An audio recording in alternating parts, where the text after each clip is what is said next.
നമസ്കാരം, മലയാളി വാർത്തയിലേക്ക് സ്വാഗതം. ചേച്ചി നമസ്കാരം. ഇപ്പോൾ ഉണ്ണികൃഷ്ണൻ പോറ്റിക്ക് വേണ്ടിയിട്ട് ഇപ്പോൾ മാധ്യമങ്ങളിലൊക്കെ ലൈവ് പോകുന്നതിനിടയിൽ പോലും ഭീഷണി സന്ദേശങ്ങൾ എത്തുകയാണ്. നമുക്കറിയാം, ഏഷ്യാനെറ്റിലെ ന്യൂസ് അവർ ചർച്ച കഴിഞ്ഞ ദിവസം വിനു വിജോൺ അദ്ദേഹം ചർച്ച നടത്തുന്നതിനിടെയാണ് ചർച്ച തുടങ്ങി ഏകദേശം ഒരു 10-18 മിനിറ്റ് ഏകദേശം ആകുമ്പോഴേക്കും അദ്ദേഹത്തിൻ്റെ ഈ ഒരു വിഷയം തന്നെയാണ്, അദ്ദേഹത്തിൻ്റെ ഫോണിലേക്ക് ഒരു സന്ദേശം വരികയാണ്. അതും അദ്ദേഹത്തിൻ്റെ പോറ്റിയുടെ അഭിഭാഷകൻ തന്നെയാണ് ഈ മെസ്സേജ് അയക്കുന്നത്. അതിൽ പറഞ്ഞിരിക്കുന്നത് എൻ്റെ കക്ഷി വെറും നത്തോലി മാത്രം. ഈ ഒരു സന്ദേശം വരും. അദ്ദേഹം അത് ലൈവിൽ തന്നെ അത് വായിക്കുകയും ചെയ്തിട്ടുണ്ട്. നമ്മൾ പല ചർച്ചയിലും പറഞ്ഞിട്ടുണ്ട്, ഉണ്ണികൃഷ്ണൻ പോറ്റിയല്ല, അദ്ദേഹത്തിന് പിന്നിലുള്ള ഈ വമ്പൻ സ്രാവുകൾ ആരാണ് എന്നുള്ളത്. ഏതായാലും വമ്പൻ സ്രാവുകൾ ഉണ്ട് എന്നുള്ളത് ഉറപ്പിക്കുകയാണ് ഈ പറഞ്ഞ ഈ സന്ദേശം. നമുക്ക് നത്തോലിയല്ല, നമുക്ക് വമ്പൻ സ്രാവുകൾ തന്നെയാണ് ഇനി വേണ്ടത്. കൃഷ്ണേന്ദു ആ പറഞ്ഞതിൽ ഇപ്പോൾ ഈ പറയുന്ന ഒരു ഭീഷണി സന്ദേശം മാത്രമല്ല, ഒരു പക്ഷേ ആ ചർച്ച കണ്ടുകൊണ്ടിരുന്ന ഉണ്ണികൃഷ്ണൻ പോറ്റിയിലേക്കാണ് ചർച്ചകൾ പോകുന്നത് എന്നറിയുമ്പോൾ അദ്ദേഹത്തിൻ്റെ അഡ്വക്കേറ്റ് എന്നുള്ള രീതിയിൽ പറഞ്ഞ വാക്കുകൾ സത്യം എന്നുള്ള രീതിയിൽ നമുക്ക് എടുക്കാം. കാരണം അത്തരത്തിലൊരു സന്ദേശം അയക്കണമെന്നുണ്ടെങ്കിൽ അതിൽ ഒരു കഴമ്പുണ്ട്.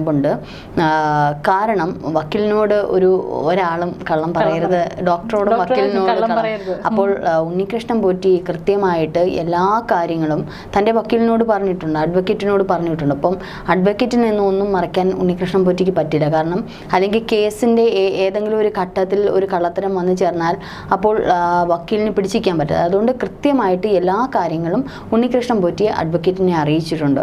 അതുകൊണ്ട് തന്നെയാണ് അഡ്വക്കേറ്റ് അത്തരത്തിലൊരു മെസ്സേജ് കൊടുത്തത് നെത്തോലി മാത്രമാണെന്നല്ലേ. അപ്പോൾ അതിൽ വലിയ മീനുകൾ ഇനിയും ഉണ്ട് എന്നുള്ളത്, നെത്തോലി ഒരു ചെറിയ മീനല്ല, ഈ പറയുന്ന വലിയ മീനുകൾ ഉണ്ട് എന്നുള്ളത്. ഉണ്ണികൃഷ്ണൻ പോറ്റിയെ റിമാൻഡിലേക്ക് കൊണ്ടുവന്നപ്പോൾ തന്നെ പോറ്റി ആ ഒറ്റ സെക്കൻഡ് കൊണ്ട് പറഞ്ഞ ഒരു കാര്യമുണ്ട്, ഞാൻ പല ആൾക്കാരുടെയും പേര് പുറത്തു വരും, പലതും പിടിക്കപ്പെട്ട് കഴിഞ്ഞാൽ പലതും പുറത്തു വരും, ഇതിൻ്റെ മറ്റു പലർ ഉണ്ട് എന്നുള്ള ഒരു സന്ദേശം മാധ്യമങ്ങൾക്ക് കൊടുത്തത്. മാത്രം ഒരു 10 മിനിറ്റ് അഡ്വക്കേറ്റ് ആയിട്ട് സംസാരിക്കാനും സമയം കിട്ടിയിട്ടുണ്ട്. അപ്പോൾ ആദ്യത്തെ ഒരു ഉണ്ണികൃഷ്ണൻ പോറ്റി അല്ല പിന്നീട് മാധ്യമങ്ങൾക്ക് മുമ്പിൽ കാണുന്നത്.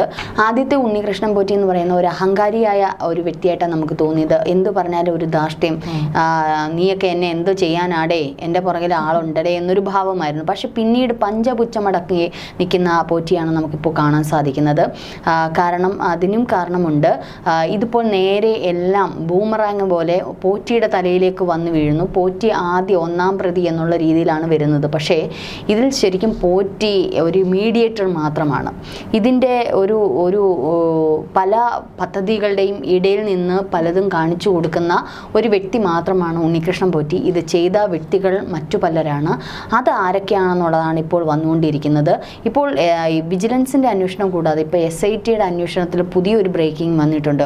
കാരണം ദ്വാരപാലക ശില്പത്തിലേക്കാണ് ഇപ്പോൾ എല്ലാ പ്രേക്ഷകരുടെയും കണ്ണുകൾ പോയിരിക്കുന്നത്. അത് പോയി, വിജയ് മല്യയുടെ സ്വർണം പോയി എന്നുള്ളത്. ഒറിജിനൽ വിജയ് മല്യ കൊടുത്ത ദ്വാരപാലക ശില്പം ഇതുവരെ എവിടെയാണെന്നുള്ള കണ്ടെത്തിയിട്ടില്ല. പക്ഷേ ഉണ്ണികൃഷ്ണൻ പോറ്റി കൊടുത്ത സ്വർണം പൂശിയ വാതിൽ മാത്രമാണ്. അത് വിജയ് മല്യയുടെ ആവണമെന്നില്ല, അത് കണ്ടെത്തേണ്ടിയിരിക്കുന്നു. ഇപ്പോൾ തിരിച്ചു കൊണ്ടുവന്ന സ്വർണം ഇന്ന് പ്രശാന്ത് പറഞ്ഞ ഒരു സംഗതിയാണ്, 9 ഗ്രാമിൽ പുറത്ത് സ്വർണം ഇതിനകത്ത് അധികമുണ്ടെന്ന്. ഈ ഇത്രയും വലിയൊരു സുതാര്യത ആദ്യമായിട്ട് കാണിക്കുമ്പോൾ അതിലും വലിയൊരു കള്ളത്തരമാണ് കാണിക്കുന്നത്. കാരണം നമ്മൾ കൊടുക്കുന്ന സ്വർണത്തിൻ്റെ തത്തുല്യമായിട്ടുള്ള ഒരു വസ്തുവാണ് തിരിച്ചു വരേണ്ടുന്നത്. ഇവിടെ അധികമായിട്ട് സ്വർണം ഈ പാളിയിലുണ്ട് എന്ന് പറഞ്ഞതിൽ തന്നെ ഭയങ്കരമായിട്ട് അതിൽ കള്ളത്തരം നടന്നിട്ടുണ്ട് എന്നുള്ളത്. എന്ത് തന്നെ ആയിക്കോട്ടെ, വിജയ് മല്യ കൊടുത്ത സ്വർണ്ണമല്ല ഇപ്പോഴത്തെ ദ്വാരപാലക ശില്പം. ഉണ്ണികൃഷ്ണൻ പോറ്റി കൊടുത്ത ദ്വാരപാലക ശില്പമാണ്. അത് അതിനകത്ത് പ്രസ് ചെയ്ത് വെച്ചപ്പം തന്നെ അതിനകത്ത് കറക്റ്റ് ഫിറ്റിംഗ് ഒന്നും അല്ലായിരുന്നു. അത് പിന്നെ അഴിച്ച് പിന്നെ എങ്ങനെയൊക്കെ സെറ്റ് ചെയ്ത് വെച്ച്, കാരണം ക്യാമറ കണ്ണുകൾ നിൽക്കുവാണല്ലോ, സെറ്റ് ചെയ്ത് വെക്കണമല്ലോ, അങ്ങനെ വെച്ചേക്കുവാണ്. ഇപ്പോൾ ഏതായാലും ഉണ്ണികൃഷ്ണൻ പോറ്റി ഒരു ദ്വാരപാലക ശില്പം കൊടുത്തു. ഇനി ഒരു 3-4 മാസം കഴിയുമ്പം ചെമ്പ് തെളിയുന്നത് നമുക്ക് കാണാം. അതെന്തോ ആയിക്കോട്ടെ, അത് വിട്ടേരെ. അതിനപ്പുറം 2018 ഈ വാതിൽ, ശ്രീകോവിലിൻ്റെ വാതിൽ ഇത്തരത്തിൽ അഴിച്ചെടുത്തു എന്നുള്ളൊരു ബ്രേക്കിംഗ്. ഈ വാതിൽ മുരാരി ബാബുവിൻ്റെ കൈ കൊടുക്കുകയും പോറ്റിക്ക് പുതിയ ഒരു വാതിലിന് ഉത്തരവ് കൊടുക്കുകയും ചെയ്തു. അപ്പോൾ വിജയ് മല്യ കൊടുത്ത എത്രയോ കിലോ സ്വർണം ചിലവാക്കി നിർമ്മിച്ച പഴയ വാതിൽ ഇപ്പോൾ കാണുവാനില്ല. അതായത് അത് സ്ട്രോങ് റൂമിലുണ്ടെന്ന് പറയുന്നു, ആറന്മുളയിലെ സ്ട്രോങ് റൂമിലുണ്ടെന്ന് പറയുന്നു, പക്ഷേ എവിടെയും കാണുവാനില്ല. അപ്പോൾ മുരാരി ബാബുവിൻ്റെ കയ്യിൽ ആ വാതിലുണ്ട്. മുരാരി ബാബുവിൻ്റെ കയ്യിലാണ് ഏൽപ്പിച്ചത്. ആ വാതിൽ എവിടേക്ക് പോയി, അതിനി കണ്ടെത്തണം. ഇപ്പോൾ പുതിയ അന്വേഷണങ്ങളാണ്. ഇനി രണ്ടാമത് ഉണ്ണികൃഷ്ണൻ പോറ്റി പലരുടെ സ്പോൺസർഷിപ്പിൻ്റെ വകയായിട്ട് സ്പോൺസർഷിപ്പ് വിത്ത് ഉണ്ണികൃഷ്ണൻ പോറ്റി എന്നുള്ള രീതിയിൽ ഉത്തരവ് കൊടുത്തു. മറ്റേത് പഴയത് ഇളക്കിയത് മാസ്റ്ററിലുണ്ടെങ്കിലും അതും ഇപ്പം കാണാനില്ല. അത് ഈ ഉത്തരവിലുമില്ല. പഴയ വാതിൽ ഇളക്കി എന്നുള്ളതും ആ പഴയ വാതിലാണ് ഉണ്ണികൃഷ്ണൻ പോറ്റിക്ക് കൊടുത്തതൊന്നുമില്ല. പുതിയ വാതിൽ നിർമ്മിക്കാനുള്ള ഒരു ഉത്തരവാണ് ഉണ്ണികൃഷ്ണൻ പോറ്റിക്ക് കൊടുത്തിരിക്കുന്നത്. അതായത് ഉണ്ണികൃഷ്ണൻ പോറ്റി വിജയമല്ലി കൊടുത്ത സ്വർണം അങ്ങ് മുക്കിയിട്ട് കുറച്ച് പൂശാൻ വേണ്ടിയിട്ട് ഇഷ്ടംപോലെ ആൾക്കാർ സ്പോൺസർഷിപ്പിലുണ്ടല്ലോ, ആരുടെയോ കയ്യിൽ നിന്ന് വാങ്ങിയിട്ട് പുതിയൊരു വാതിൽ സ്മാർട്ട് ക്രിയേഷൻസ് വഴി പൂശി കൊണ്ടുവന്ന് ഫിറ്റ് ചെയ്തിട്ടുണ്ട്. അപ്പം വിജയമല്ലി കൊടുത്ത സ്വർണം മൊത്തത്തിൽ മുങ്ങി. അതായത് ദ്വാരപാല ശില്പവും പോയി, വാതിലും പോയി, താഴെ കൂടെ നേരത്തെ പോയി. അത് വിജയമല്ലി കൊണ്ടുപോയെന്നാണ് പറയുന്നത്. കാരണം മൊത്തത്തിൽ അയ്യപ്പനെ മോഷ്ടിച്ചു എന്നതാണ് ഇപ്പോൾ വരുന്ന വാർത്തകൾ. ഒന്ന് ആലോചിച്ച് നോക്കൂ, 2018 ഈ സംഗതി ആദ്യം തുടങ്ങുന്നത്. അതായത് വാതിൽ ആദ്യം ഇളക്കുന്നു. അന്നത്തെ ദേവസ്വം ബോർഡാണ് പറഞ്ഞത് ഈ വാതിൽ മാറ്റി പുതിയത് സ്ഥാപിക്കണമെന്ന്. അങ്ങനെ ഉത്തരവിടുന്നു. ആ വാതിൽ ഇളക്കി മുരാരി ബാബുവിനെ ഏൽപ്പിക്കുന്നു. മുരാരി ബാബു അത് എങ്ങോട്ട് കൊണ്ടുപോയെന്ന് അറിഞ്ഞുകൂടാ. പക്ഷേ അതിന് പകരം പോറ്റി പുതിയ സ്പോൺസർഷിപ്പിൽ വാതിൽ കൊണ്ടുതരാൻ വേണ്ടി ഒരു ഉത്തരവ് കൊടുക്കുന്നു. അതാണ് അത് 2018 തുടങ്ങിയത്.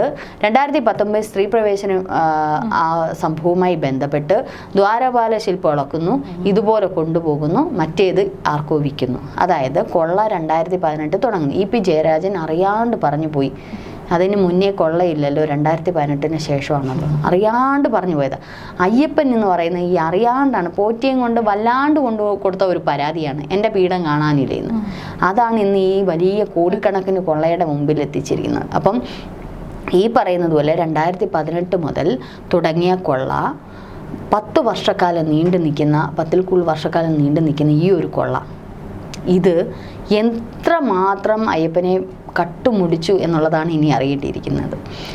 ഒന്നാലോചിച്ച് നോക്കൂ, ആ ദേവസ്വം ബോർഡിൻ്റെ അധികാരത്തോടു കൂടിയാണ് മുരാരി ബാബു ഉൾപ്പെടെ പോറ്റിക്ക് കൊടുത്തത്. ഇനി പോറ്റി പറഞ്ഞിട്ടുള്ളൊരു കാര്യമുണ്ട്, ഞാൻ കട്ടെടുത്തു, 2 കിലോ സ്വർണത്തിൻ്റെ കാര്യം ഇപ്പോൾ പറയുന്നുള്ളൂ, ഞാൻ കട്ടെടുത്തു, പക്ഷേ എനിക്ക് കുറച്ചേ കിട്ടിയോളെന്ന്. അപ്പോൾ ബാക്കിയുള്ളതെല്ലാം ഞാൻ വീതിച്ചു കൊടുത്തു എന്നുള്ളത്. സ്ത്രീ പ്രവേശന സമയത്ത് CPM ഏറ്റവും നിർണായകമായ ഒരു ഘട്ടത്തിൽ CPM നിൽക്കുക, പിണറായി വിജയൻ ഉൾപ്പെടെ. ആ ഒരു സന്ദർഭത്തിൽ പച്ചവെള്ളം കുടിക്കുന്ന മലയാളികൾക്കറിയാം ശബരിമലയിലാണ് എല്ലാ പ്രേക്ഷകരുടെയും നിരീക്ഷണമുള്ളത്. ആ ഒരു ഘട്ടത്തിൽ ഒരു ഈച്ച പോലും പിണറായി വിജയൻ അറിയാണ്ട്, കടകംപള്ളി അറിയാണ്ട്, മറ്റുള്ള ദേവസ്വം ബോർഡ് പ്രസിഡന്റുമാരറിയാണ്ട്, അംഗങ്ങൾ അറിയാണ്ട് അങ്ങോട്ടോ ഇങ്ങോട്ടോ കയറില്ല, ഒരു സാധനം അങ്ങോട്ടോ ഇങ്ങോട്ടോ പോവില്ല. അത്തരത്തിൽ എന്തെങ്കിലും അവിടെ സംഭവിച്ചിട്ടുണ്ടെങ്കിൽ അതിനും മേലെ വലിയൊരു പ്രക്ഷോഭത്തിലേക്ക് പോയേനെ. അതുകൊണ്ട് ആ ഒരു സന്ദർഭത്തിൽ മുഖ്യമന്ത്രിയോ മന്ത്രിയോ അല്ലെങ്കിൽ ദേവസ്വം ബോർഡോ ഒക്കെ അറിയാണ്ട് ഒരു കാര്യം അവിടെ നിന്ന് എടുത്തുകൊണ്ട് പോകത്തില്ല. അവരറിഞ്ഞുകൊണ്ട് തന്നെയാണ് ഈ കൊള്ള ഇത്രയും നടന്നത്. കാരണം മുഖ്യമന്ത്രിക്കും കടകംപള്ളിക്കും, അതായത് ദേവസ്വം ബോർഡ് മന്ത്രിക്കും ഉൾപ്പെടെ അന്ന് കുറച്ചുകൂടി അധികം ശ്രദ്ധ അവിടെ കൊടുക്കേണ്ടതായിട്ടുണ്ട്. അപ്പം എങ്ങനെയാണ് ഇത് ബുക്ക് ചെയ്ത് അവരറിയേണ്ടത്? അവരറിഞ്ഞുകൊണ്ട് തന്നെയാണ് ഇതെല്ലാം ചെയ്തിരിക്കുന്നത്, അല്ലാതെ അറിയാണ്ട് ഒരു ഈച്ച പോലും അവിടുന്ന് അനങ്ങില്ല. നമുക്കറിയാം 1200ഓളം ക്ഷേത്രങ്ങളുണ്ട് ദേവസ്വം ബോർഡിൻ്റെ കീഴിൽ. അതിലെ അപൂർവമായിട്ടുള്ള 5-6 ക്ഷേത്രങ്ങളിൽ നിന്ന് മാത്രമേ ഇത്തരത്തിലുള്ള വലിയ സാമ്പത്തിക ലാഭം ഉള്ളൂ എന്ന് ദേവസ്വം ബോർഡ് തന്നെ പറയുന്നുണ്ട്. ഈ 6 ക്ഷേത്രങ്ങൾ പോലും ഒരു ദേവസ്വം മന്ത്രിക്ക് നോക്കാൻ അറിയുന്നില്ല എന്നുണ്ടെങ്കിൽ ഇവരൊക്കെ എന്തിന് ഈ പദവി തുടരണം? രാജിവെച്ച് പുറത്തു പോവുക, അതാണ് ചെയ്യേണ്ടുന്നത്. വെറും 6 ക്ഷേത്രങ്ങളുടെ കണക്ക് വിവരങ്ങൾ പോലും അത് ഈ മന്ത്രി നോക്കണമെന്നും പറയുന്നില്ല, മന്ത്രിയുടെ കൂടെയുള്ള വ്യക്തികൾ നോക്കിയിട്ട് അതിൻ്റെ ഒരു ടോട്ടൽ കണക്കുകൾ കൊടുത്താൽ മതിയല്ലോ. എന്തൊക്കെ സാധനങ്ങൾ അവിടെ ഉണ്ടെന്നുള്ള കൃത്യമായിട്ട് വിവരം, ഈ മാസം ആരൊക്കെ എന്തൊക്കെ കൊടുത്തു, വല്ല സ്വർണ്ണങ്ങൾ കിട്ടിയിട്ടുണ്ടോ, കൃത്യമായിട്ട് അന്വേഷിക്കാമല്ലോ. വല്ലപ്പോഴും ശബരിമലയിൽ പോയിട്ട് ഒന്ന് അന്വേഷിക്കാമല്ലോ. ഇതൊന്നും അന്വേഷിക്കാതെ പിന്നെ എന്തിനാണ് ദേവസ്വം മന്ത്രി എന്ന് പറഞ്ഞുകൊണ്ടിരിക്കുന്നത്? അപ്പോൾ കോടിക്കണക്കിന് രൂപ ഓരോ വർഷവും ശബരിമലയിൽ വന്നു ചേരുന്നത് 400 കോടി എന്ന് പറയുന്നുണ്ടെങ്കിലും അതിൻ്റെ ഇരട്ടിയാണ് വന്നു ചേരുന്നത്. ഇതൊന്നും കൃത്യമായിട്ട് കണക്കുകളോ ഒന്നുമില്ല. നെയ്യിൽ പോലും, അയ്യപ്പന് കൊടുക്കുന്ന നെയ്യിൽ പോലും കണ്ണ് വെച്ചിരിക്കുന്ന ആൾക്കാരാണ്, ജീവനക്കാരാണ് അവിടെ ഉള്ളത്. അപ്പോൾ അതായത് അവിടുന്ന് കർപ്പൂരം മുതൽ എന്തൊക്കെയാണോ അതിലെല്ലാം അഴിമതിയാണ്. അരവണയിലേക്ക് നമ്മൾ അപൂർവം ചില അഴിമതികളെ കണ്ടെത്തിയിട്ടുള്ളൂ, പക്ഷേ അതിലും വലിയ വലിയ വലിയ അഴിമതികളാണ് കണ്ടെത്തിയിരിക്കുന്നത്. അതുകൊണ്ട് ഇപ്പോൾ ഹൈക്കോടതി ഇപ്പോൾ പറഞ്ഞിരിക്കുന്ന SIT അന്വേഷണം കൃത്യമായ രീതിയിലാണ് നിലവിൽ പോകുന്നത്. നാളെ ഇനി ഏത് തരത്തിൽ തകിടം മറിയുമെന്നും അറിയില്ല. ഇപ്പോൾ തൈര് വേണമെന്ന് പറഞ്ഞുകൊണ്ട് പോറ്റി കിടന്ന് ബഹളം ഉണ്ടാക്കി പുറത്തു പോയി തൈര് വാങ്ങിക്കാൻ നേരം അവിടെ തൈര് വാങ്ങിക്കാൻ ചെന്നവർ ഓട്ടിച്ചു വിട്ടു. എന്തുകൊണ്ടാണ് ആ വീട്ടമ്മ ഓട്ടിച്ചു വിടാൻ കാരണം? കാരണം ഈ പോറ്റി എന്ന് നമ്മൾ പറയുന്നെങ്കിലും തന്ത്രി എന്നൊക്കെ പറയുന്നെങ്കിലും നമുക്ക് അവരിൽ ഒരു വിശ്വാസമാണ്. നമ്മുടെയൊക്കെ ഒരു മീഡിയേറ്ററാണ്, ദൈവത്തിനോട് ചേർന്ന് നിൽക്കുന്ന ഒരു മീഡിയേറ്ററായിട്ടാണ്. ദൈവത്തിൻ്റെ അടുത്ത് മീഡിയേറ്ററിൻ്റെ ആവശ്യമില്ല, പക്ഷേ അവരെയൊക്കെ നമ്മൾ ദൈവത്തിൻ്റെ ഒരു ഭാഗമായിട്ടൊക്കെയാണ് നമ്മൾ കാണുന്നത്.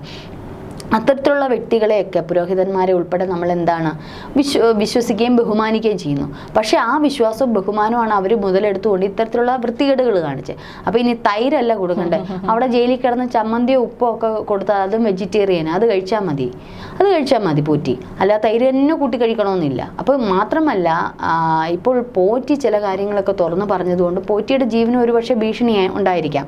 കാരണം ഇത് പുറത്ത് വന്നു കഴിഞ്ഞാൽ ഇത് സത്യസന്ധമായിട്ട് കൃത്യമായിട്ടും പല കാര്യങ്ങളും ഉന്നം വയ്ക്കുന്നത് മന്ത്രിതലങ്ങളിലേക്കാണ്. അത്തരത്തിൽ എന്തെങ്കിലും പുറത്ത് വന്നു കഴിഞ്ഞാൽ പലരും പറയുന്നത് പോലെ VS-ൻ്റെ കാലത്തോടു കൂടി കമ്മ്യൂണിസ്റ്റ് പ്രസ്ഥാനം കേരളത്തിൽ അവസാനിച്ചു എന്ന് നമുക്ക് അടിവരെ ഇട്ട് പറയേണ്ടി വരുമെന്നല്ല, അടിവരയിടേണ്ടി വരും.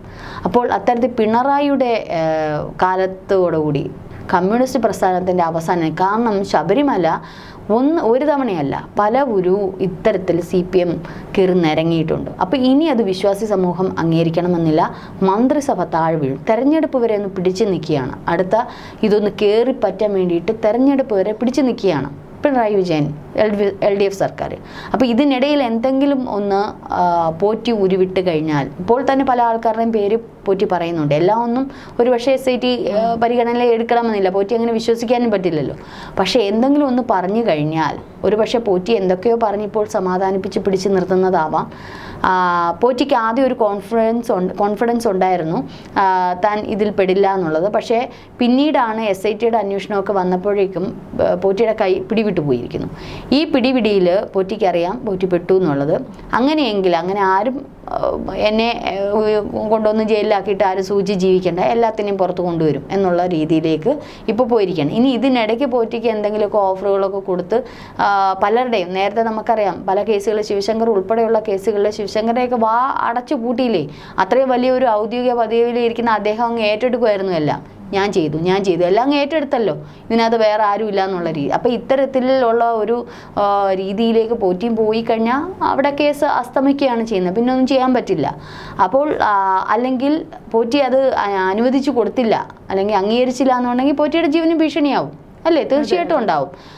അപ്പോൾ അത്തരത്തിലേക്ക് പോകാതിരിക്കാൻ ഒരുപക്ഷെ ഈ തൈരൊന്നും കഴിക്കാതിരിക്കുന്നേ പോറ്റിയുടെ ജീവന് നല്ലത്. ഇപ്പോൾ പോറ്റി കസ്റ്റഡിയിലിരിക്കുന്നതാണ് സുരക്ഷിതത്വം, പുറത്തിറങ്ങി കഴിയുമ്പോഴാണ് പേടിക്കേണ്ടിയിരിക്കുന്നത്. അതുകൊണ്ട് കൂടുതൽ തൈരൊന്നും കഴിക്കേണ്ട, അവിടെ തന്നെ കിടന്ന് ഉള്ള ചമ്മന്തിയും ചോറും കഴിച്ചാൽ ജീവനെങ്കിലും കിട്ടും. അപ്പോൾ ഇത്തരത്തിലിപ്പോൾ പോകുന്നത് നേരെ മന്ത്രി തലത്തിലേക്കും മുഖ്യമന്ത്രി തലത്തിലേക്കാണ് ഇപ്പോൾ അന്വേഷണം പോകുന്നത്. ഏതായാലും ഇന്ന് പുതിയ മേൽശാന്തിയെയും ഈ മാളികപ്പുറത്തെ മേൽശാന്തിയൊക്കെ ഇന്ന് സ്ഥിരീകരിച്ചിട്ടുണ്ട്. അത് ഭയങ്കര സുതാര്യമായിട്ടാണ് ഇത്തവണത്തെ ഞെറുക്കെടുപ്പൊക്കെ, പണ്ടൊന്നും ഇത്രയില്ലായിരുന്നു.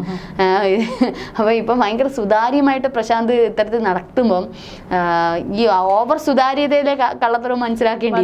ഇന്നലെ നട തുറക്കുന്ന സമയത്ത് എല്ലാവരുടെയും ക്യാമറ ഇങ്ങനെ ഫ്ലാഷ് ലൈറ്റ് മിന്നിക്കൊണ്ടിരിക്കുക. കാരണം അയ്യപ്പൻ അവിടെ ഉണ്ടോ, നട തുറന്നപ്പോഴാണ് സത്യം പറഞ്ഞ വിശ്വാസികൾക്കൊക്കെ തന്നെ ഒരു ആശ്വാസമായത്. നമ്മൾ പലപ്പോഴും ചർച്ചയിൽ പറഞ്ഞിട്ടുണ്ട് അയ്യപ്പനെ മാത്രമാണ് ഇനി അവരവിടെ നിന്ന് കൊണ്ടുപോകാനുള്ളത് എന്നുള്ളത്. അതും നമുക്കൊന്നും പ്രവചിക്കാൻ പറ്റത്തില്ലല്ലോ കൃഷ്ണേന്ദു.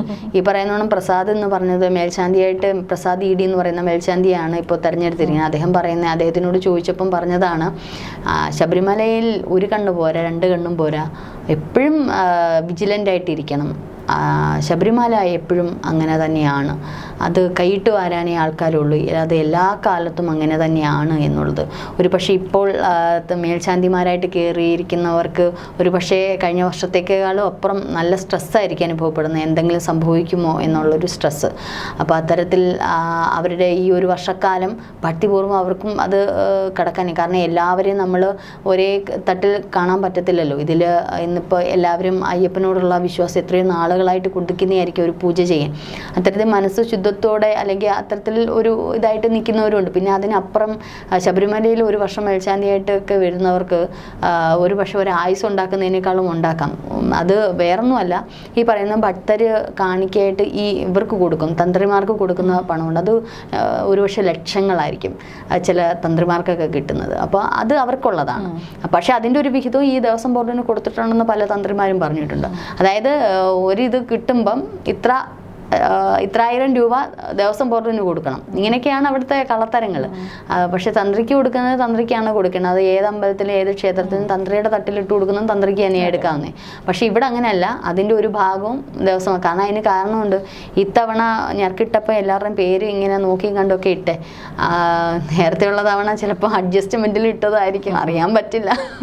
എന്ത് വേണമെങ്കിലും ഞെർക്കെടുപ്പിൽ എല്ലാം ഒരേ പേരുകൾ എടുക്കുന്ന എല്ലാം ഒരേ പേരല്ലേ വരുന്നത്. അപ്പോൾ അതും നമുക്ക് പറയാൻ പറ്റത്തില്ല. ഇതിലും കള്ളത്തരങ്ങളുണ്ട്. അപ്പോൾ എന്ത് തന്നെയായാലും ശബരിമലയിൽ എല്ലായ്പ്പോഴും കള്ളന്മാരും കൊള്ളക്കാരുമാണ് ഉള്ളത്.